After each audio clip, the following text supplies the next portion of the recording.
You now are listening to the audio podcast of Prisoners of Hope, the antidote to what ails your heart.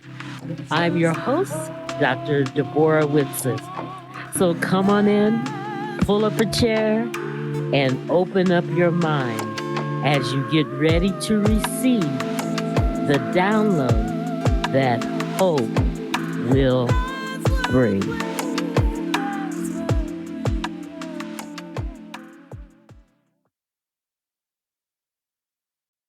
Well, hey. It is a great day, and I'm your friendly navigator, Dr. D.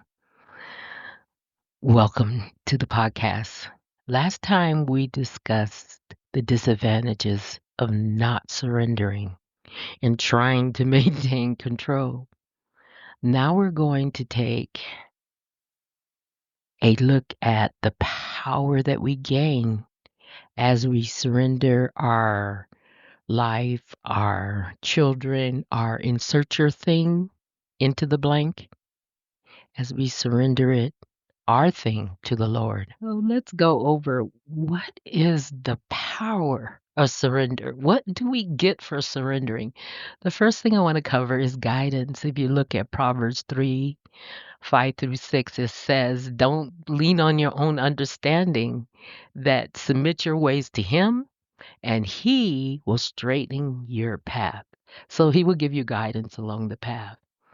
The next power of surrender is a closer relationship. You will go closer to God. Um, if you look at Galatians 2:20, it says that you have been crucified with Christ.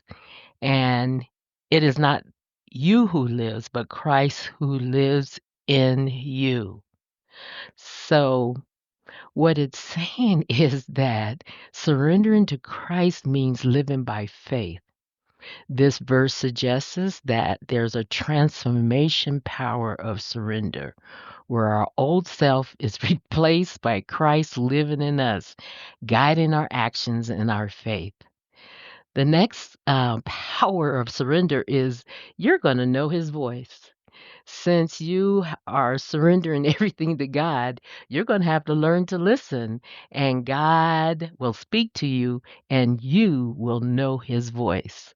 Matter of fact, John 10:27 says, my sheep hear my voice, and they know my voice, and they follow me.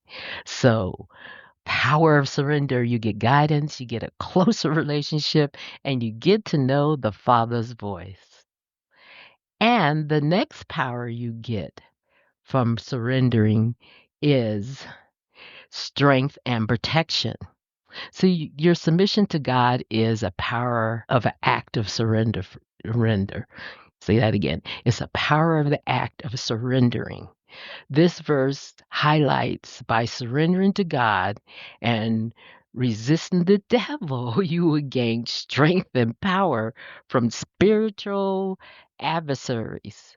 Matter of fact, James 4:7 says, therefore submit to God, resist the devil, and he will flee from you. So you're going to get protection from God. So you're going to get guidance, a closer relationship. You're going to be able to know His voice, and you're going to get strength and protection from God. Those are just some of the powers you get from surrendering. Let's look at some additional power. See, there is power in surrendering yourself to God. You get a purposeful existence, a purpose-filled life. Rick Warren wrote a purpose-filled life or purpose-driven life. I think is the name of the title. You get that. You get to know what your purpose is, because we're all put here for a purpose. Matter of fact, Philippians 2:13 says, for it is God who works in both to will and to do for His good pleasure. God's work in us when we surrender to Him. Okay? This is what this verse says, that he's going to work it to his good pleasure. The verse reassures us that God is actively shaping our desires and shaking them too, and actions according to his good purpose, guiding us as we yield to him. Did you hear that? He guides us as we yield to him. Okay? What else do we get from surrender? We get rest and comfort. Matter of fact, Matthew 11:28 through 30 says, "Come to me, and I will give you rest. My yoke is easy and my burden is light." Okay? My yoke is easy and my burden is light. So you can achieve rest and comfort by surrendering. Jesus, um, he invites us to surrender our burdens to him.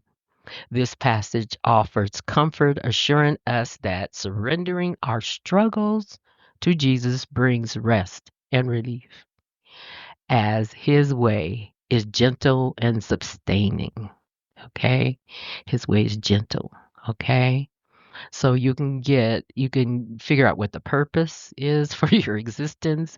You can get rest and comfort.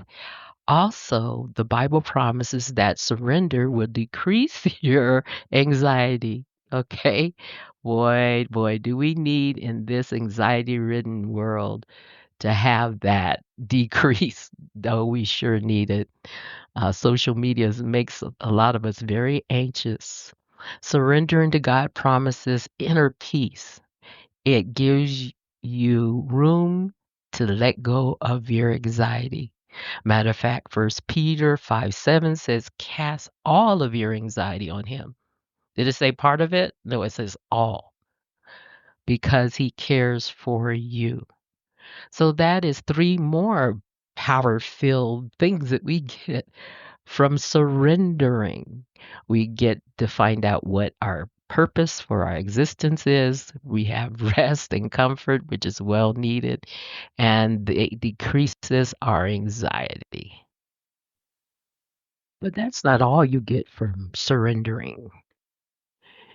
If you surrender your will to God, you all of a sudden become more aware of God's presence. Matter of fact, in Psalms 46:10, it says, "Be still and know that I am God." You guys, after my son was shot by a kid playing with his daddy's gun, I took a long walk and basically I recited this verse over and over again. Just this part of it, be still and know that I am God. And I said, be still and know that I am God. I must have said that for an hour. I went on like a 6-hour walk, and then I I would say the next thing, be still and know that I am. And I would say that, be still and know that I am. Be still and know that I am. And the next maybe 30 minutes, I would say, be still and know that I. Until I would march down to where I was just saying be. And I must have said be for an hour. And see, what I was doing is meditating on God's presence. And he will come. He will show up. Surrendering in that surrender moment, I was meditating on his presence. Also, surrender brings healing to your mind and body. He will heal your heart, your body, and your mind. You worship the Lord your God, and his blessings will be your food and your water. It will take away your sickness from among you and others you pray for. So it brings healing to your mind. And I have to describe this to people because sometimes they're like, "Well, does that mean your predicament changed?" No, it doesn't mean that your predicament changed, but your heart changed about the predicament, and you're able to see perhaps a glimpse of what God sees. Okay? So it really changes everything. Try it. There's also you will gain by surrendering an uncommon wisdom. Uncommon wisdom. You know why you get an uncommon wisdom? Because there's a part in the Bible that says all you have to do is ask and I will give it to you without consideration. Okay? And you get an uncommon wisdom because in Isaiah 55, 8 through 9, basically it says that God thinks differently than you. My thoughts are not your thoughts, okay? Nor your ways my ways. My ways are higher than your ways, which means that if you ask for God to give you wisdom,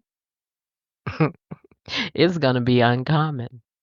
Acknowledging God's higher wisdom leads to surrender. It really does. This reminds us that God's understanding surpasses ours, guys, encouraging us to trust and to surrender to His superior plans. You know, people say, "Oh, his ways are higher than my ways." He's not even thinking on the same plane. We're not even on the same plane.